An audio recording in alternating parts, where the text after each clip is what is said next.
Last Monday, we did a deep dive into Mortgage Free Life, looking at how expenses looked on a monthly basis.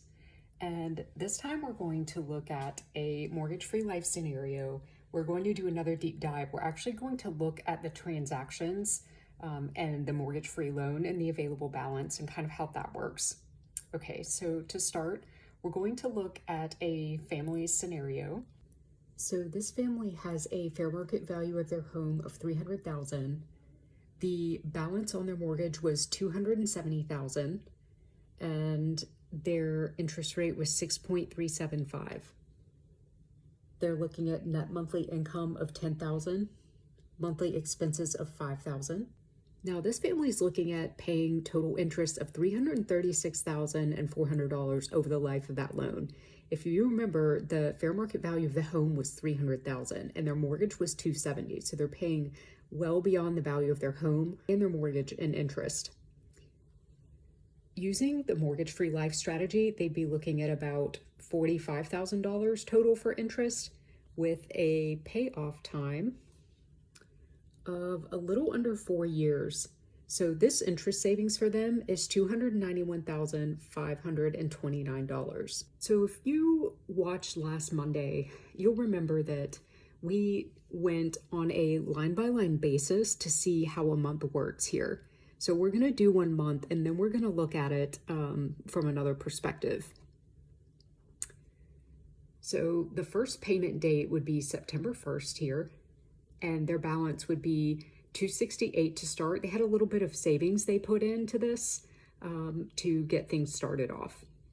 So remember, their income is $10,000, and since the mortgage was paid off using the mortgage-free loan, their expenses went from $5,000 down to $33.15.55.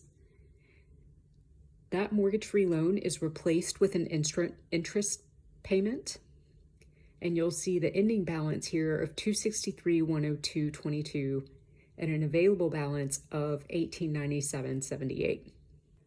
So let's say this family has made some progress on this loan, and they are now looking at their mortgage-free loan and they're looking at their available balance. So they have already paid down the house debt to the tune of $107,375.47. So now that's available balance. So let's say something like the water heater died or some other unplanned expense arose.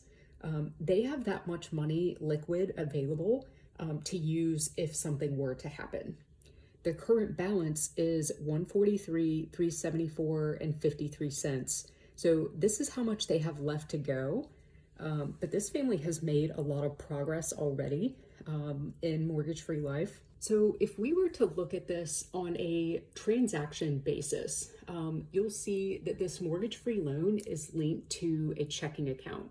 So as I mentioned in a prior video, your income goes into a checking account that works just like any other checking account. Once that income goes in, it is pushing down that balance on your loan.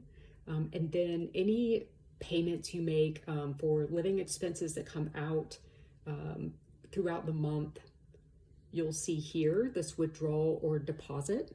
And so these are all basically withdrawals that have occurred. And so you see that they have a negative sign in front. You've got the balance remaining after each transaction.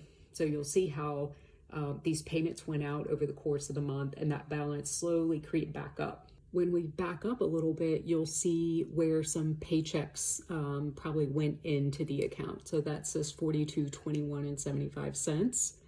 And so over here, you'll see that balance was $146.170. Then that paycheck went in, pushed that balance down to $141.948. Same thing with this paycheck.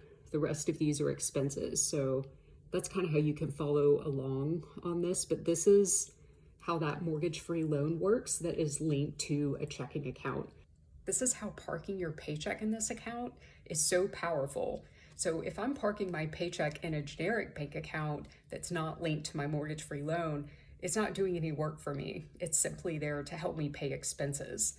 But in this strategy, we are operationalizing a checking account to both pay off your home, pay your expenses, and you're really getting maximal leverage out of this. If you want to see if you qualify, call, text, email, or DM.